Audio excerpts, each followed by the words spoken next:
Hello everyone, welcome back to my channel. আজ class 10-এর চলতরিৎ চ্যাপ্টারের রোধের সমবায়ের উপরে কিছু প্রশ্ন তো তোমাদের সঙ্গে আলোচনা করছি, তোমরা সেগুলো দেখে নাও। প্রথম প্রশ্ন কি আছে, রোধের কোন সমবায়ে প্রত্যেক রোধের মধ্যে দিয়ে সমান প্রবাহ যায়? রোধের দু ধরনের সমবায়, একটা শ্রেণী সমবায়, একটা সমান্তরাল সমবায়। তো কোন সমবায়ের মধ্যে দিয়ে সমান প্রবাহ যায় সেটা হচ্ছে শ্রেণী সমবায়। শ্রেণী সমবায় মানে এরকমভাবে একটা রোধ, এটা একটা R1 রোধ, তারপরে এরকমভাবে আর একটা R2, এইভাবে যদি পরপর জুড়ে দেওয়া হয় তাহলে যে রোধের সমবায়টা তৈরি হবে সেইটাকে আমরা বলবো রোধের শ্রেণী সমবায়। এক্ষেত্রে কি হয়, এই প্রত্যেকের মধ্যে দিয়ে যদি এখানে আয় প্রবাহ যায় তাহলে এখানে যখন বেরিয়ে যাবে তখন আয় প্রবাহ থাকে, এই প্রত্যেকটা রোধের মধ্যে দিয়েও কি যাবে, আয় প্রবাহ যাবে, অর্থাৎ সমান প্রবাহ যাবে। ঠিক আছে, তাহলে শ্রেণী সমবায়ের ক্ষেত্রে প্রবাহ সমান হয় কিন্তু বিভব প্রভেদ কী হয়, আলাদা হয়ে যায়। কারণ এই পয়েন্ট আর এই পয়েন্টের বিভব প্রভেদ একরকম, এখানে আর এখানের মধ্যে বিভব প্রভেদ একরকম, এই পয়েন্ট আর এই পয়েন্টের বিভব প্রভেদ আলাদা হয়। তাই শ্রেণী সমবায়ের ক্ষেত্রে বিভব প্রভেদ আলাদা হলেও প্রবাহ কিন্তু, তড়িৎ প্রবাহ কিন্তু সমান যায়। তাহলে এটাই উত্তর। নেক্সট দেখো, রোধের কোন সমবায়ে প্রত্যেক রোধের দু প্রান্তের বিভব প্রভেদ অভিন্ন থাকে? অভিন্ন থাকে মানে হচ্ছে একই থাকে।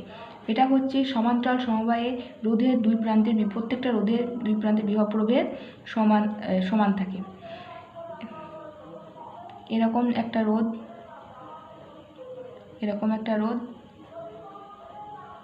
এরকম আর একটা রোধ, ধরো এরকম যদি রোধ থাকে, তিনটে যদি সমান্তরাল সমবায় এরকমভাবে যদি সমবায় করা হয় তাহলে যে রোধের সমবায় পাবো সেটাকে বলবো সমান্তরাল সমবায়। তাহলে এক্ষেত্রে কী হবে, দুই প্রান্তের বিভব প্রভেদটা আর প্রত্যেকটা রোধের বিভব প্রভেদ কিন্তু সমান হয়। এখানে যদি ভি আর এটা ভিবি হয় তাহলে প্রত্যেকটা ক্ষেত্রে কিন্তু বিভব প্রভেদ সমান হবে, কিন্তু প্রত্যেকটার মধ্যে দিয়ে প্রবাহ কিন্তু আলাদা যাবে।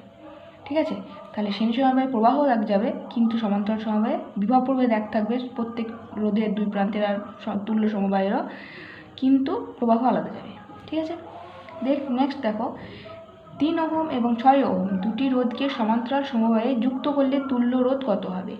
তুল্য রোধ কত হবে, এটা কি সমবায়ে যুক্ত করছে? সমান্তরাল সমবায়। সমান্তরাল সমবায়ে তুল্য রোধের সম্পর্কটা কীভাবে করবো, আর যদি তুল্য রোধ হয় তাহলে 1/R সমান হচ্ছে 1/R1 প্লাস 1/R2, আরও যদি থাকে তাহলে সেগুলো সব অনন্যক হয়ে জুড়ে যাবে। ঠিক আছে, এখানে বসিয়ে দাও।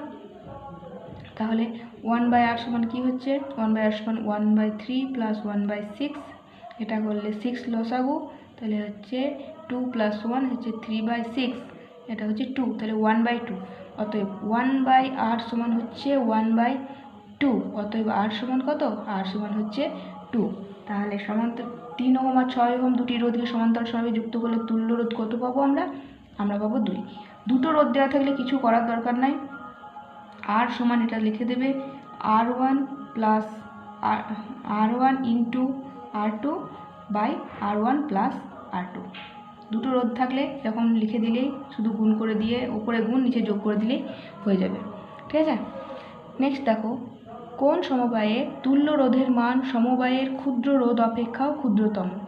কোন সমবায়ের ক্ষেত্রে এটা সমান্তরাল সমবায়? দেখো এই প্রশ্নটা থেকে দেখো, এই সমবায়ে দুটো রোধ কী কী ছিল, 3 ওহম 6 ওহম, আর তুল্য রোধ কত পেলাম, 2। তাহলে তুল্য রোধটা কী হলো, এখানে যে সমবায়ের যে রোধগুলো আছে তাদের মধ্যে সবচেয়ে ছোটোকে এই 3 ওহম, সেই 3 ওহমের থেকেও দেখো ছোট। সেই জন্য বলা হয় যে সমবায়ের তুল্য রোধের যে ক্ষুদ্রতম মান, তুল্য রোধগুলো যে সমবায় দিয়ে মানে যে রোধগুলো দিয়ে তৈরি তাদের মধ্যে যে ক্ষুদ্রতম, তাদের থেকেও ক্ষুদ্র হবে কি তুল্য রোধের মান। ঠিক আছে, সেটা সেই জন্য উত্তর হয়েছে সমান্তরাল সমবায়। বোঝা গেছে, দেখো 2 ওহম তো 3 ওহমের থেকেও ছোট। নেক্সট দেখো, কোন সমবায়ে তুল্য রোধ না, এখানে কি আছে, দুটি 9 ওহম রোধকে শ্রেণী সমবায়ে যুক্ত করলে তুল্য রোধ কত হবে?